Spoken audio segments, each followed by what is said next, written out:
Let's continue on with the homework questions from section 1.6, and in this homework video guide I will start off with question 4i. And for 4i, one thing that I noticed right away is that we're given a decimal there, 0.8. So 0.8, what we're going to do with that is we need to change that into a fraction here. So 0.8 is the same thing as 80%. And we have 80%, that's the same thing as 8 out of 10, which is the same thing as 4 out of 5. Okay, so I would go ahead and replace this negative 0.8 with negative 4 over 5, and then the square root of 125. All right, so that's step number one. Step number two, you want to break down the square root of 125, and there's two different ways that you could break down the square root of 125. Step number one is if you're very good at finding perfect square roots here, the square root of 125, or sorry, this inside number 125 is the same thing as 25 times 5. All right, so you're trying to find a perfect square root, and that's what this 25 here, right? So this is the same thing as square root 25 times root 5. Okay, so if I want to continue with this method, I would write out negative 4 over 5 in orange there, and then in purple I would write out root 25 times root 5. Okay, and then from there I know that root 25 is the same thing as just 5 times root 5, and then I have this negative 4 over 5 in front. And then if I multiply this out, this 5 and that 5 cancels out, and I just have this negative 4 here, so negative 4, and then times by the root 5. So that is one way where you could solve that particular problem. Another way that students have been solving these kind of, or simplifying square root problems is that once you have, sorry, maybe I'll just get rid of all this here, but when you have the square root of 125, you can also use a tree diagram. So you can think of two numbers that multiply to 125, and that could be something like 5 and 25. And then you can kind of break down the 25 as 5 and 5. And you notice that these are all prime numbers. And when you're using the tree diagram, you want to find pairs of the numbers. So here's a pair right here. So that pair would go on the outside as a single 5, and then this 5 would go back on the inside as a single 5 because that does not have a pair. And then what you would do next is you would take this negative 4 over 5. Sorry, it's negative 4 over 5 and bring it in front. And you pretty much get the same kind of situation as the previous method, and but some students prefer the tree method than the first method there. So that's the second method to kind of solve that particular problem. Okay, let's move on to a few of these cube root problems now. Simplify each root here. So I have the cube root of 40. So here's method number one. So one thing that you could do is what are two numbers that multiply to 40? So that 40, I can also think of numbers such as 8 and 5. And one of the reasons why I use 8 and 5 is that this 8 here, if I go ahead and use the radical property here, I can break this down into the cube root of 8 times the cube root of 5. And this expression right here is a perfect cubed. So think of three numbers that are exactly the same that multiply to 8. That's going to be 2, right? So 2 times 2 times 2 is 8. So this simplifies to a very nice answer, which is simply just 2. And then we just multiply that by the cube root of 5. So there's your answer, 2 times the cube root of 5. That's method number one. So if you don't prefer that method, other students like to use the tree diagram. So think of two numbers that multiply to 40. So I'm thinking of 4 and 10. And then two numbers that multiply to 4 are 2 and 2.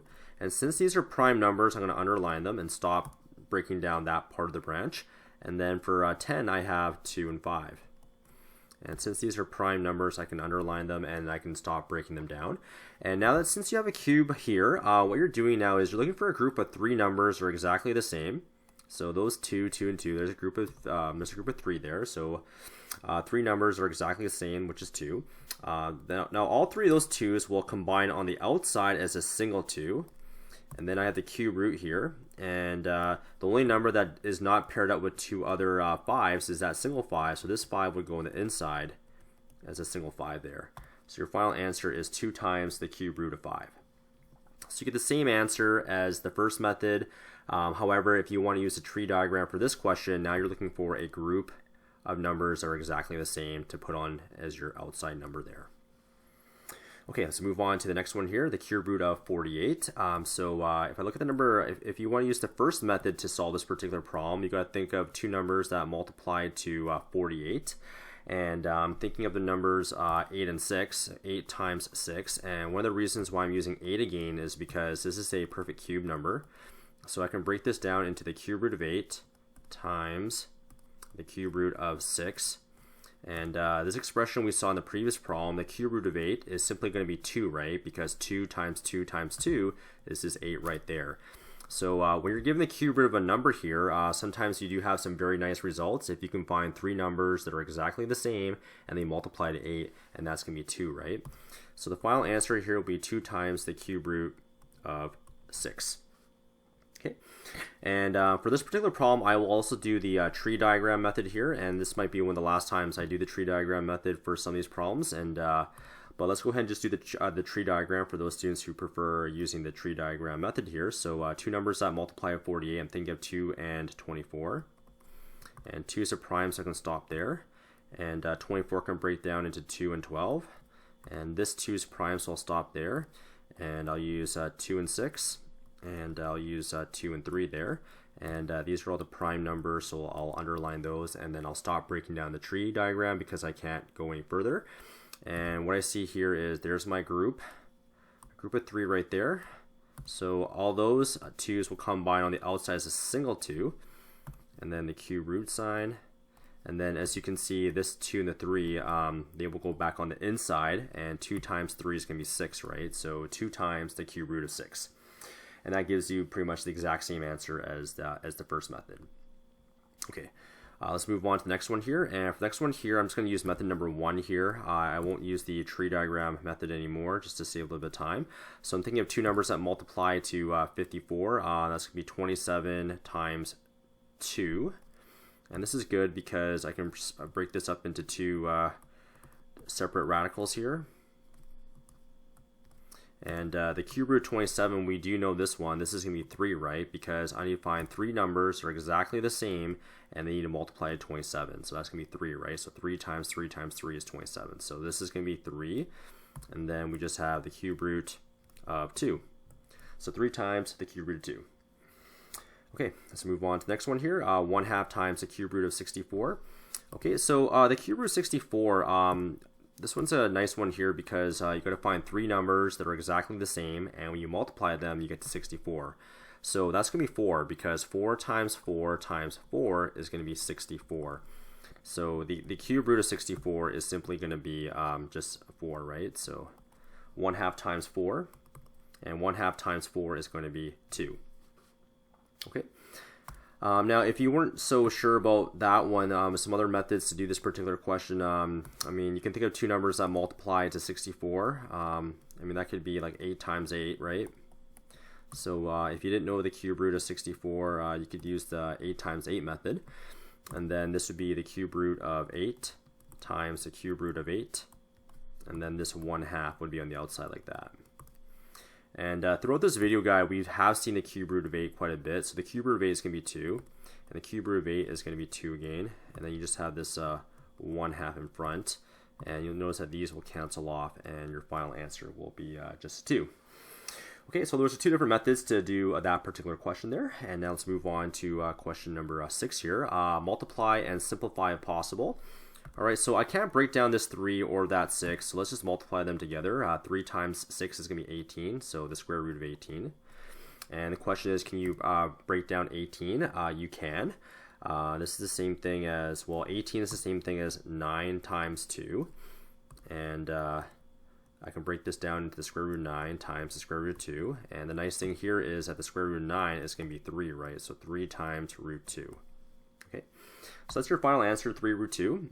Now, if you, once again, if you're not comfortable with that first method there, I mean, you can definitely break down 18 using the tree method here. So 9 times 2 and 3 times 3. And these are all prime numbers, so I'll stop there. And there's my pair there. So 3 on the outside, and what goes on the inside here is the 2. So you still get 3 root 2 regardless. Let's move on to question D now. So 2 times 8. Okay, so multiply the inside numbers. So 2 times 8 is going to be 16, and the square root of 16 is going to be 4. So 4 is your final answer for that one.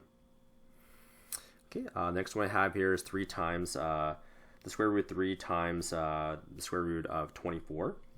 I would say there's a few ways you can do this, but I would think about maybe breaking down the root 24 first, because this is a bigger radical here. So the square root of 24, using the tree diagram method, okay, so 4 times 6 is 24, and 4 is the same thing as 2 times 2, and 6 is the same thing as 2 times 3. And let's just underline those numbers because they're all pairs. I mean, so they're all prime numbers. And here's my first pair, which is a 2, so that goes on the outside. And on the inside will be the numbers that don't have a pairs. So 2 and a 3, so 2 and a 3, so 2 times 3 is going to be 6. Okay, so instead of writing the square root of 24, I can write 2 times the square root of 6, and then have the root 3 on the outside there. Okay, now let's continue here. Now there's actually, so 3 times 6 is going to be 18, right? So this will be root 18. And this 2 right here is going to multiply with this invisible 1. So 2 times 1 is going to be 2. Okay, so there you go, 2 times root 18. And we did solve root 18 before. So one way we can do that is, 18 is the same thing as 9 times 2. And 2 times, I can now break this up into 2 individual radicals. And I know that the square root of 9 is going to be 3. So 2 times 3 times root 2, and 2 times 3 is going to be 6, so 6 root 2 as a final answer for that particular problem. Okay, great. So I think we have one more question to go, and then we're done this homework video guide. Okay, for this one here, okay, let's just do this as a completely different way. Maybe we can just multiply the 2 inside numbers, and 10 times 20 is going to be 200, so the square root of 200. And we're almost done here, but we do need to break this down. Let's just use the tree. Let's just use the tree diagram here. So 2 times 100. And 100 is the same thing as 10 times 10. Now, what I see right here is a pair. So the 10 can go on the outside, and this non-pair can go back on the inside. So 10 root 2 is your final answer for letter F.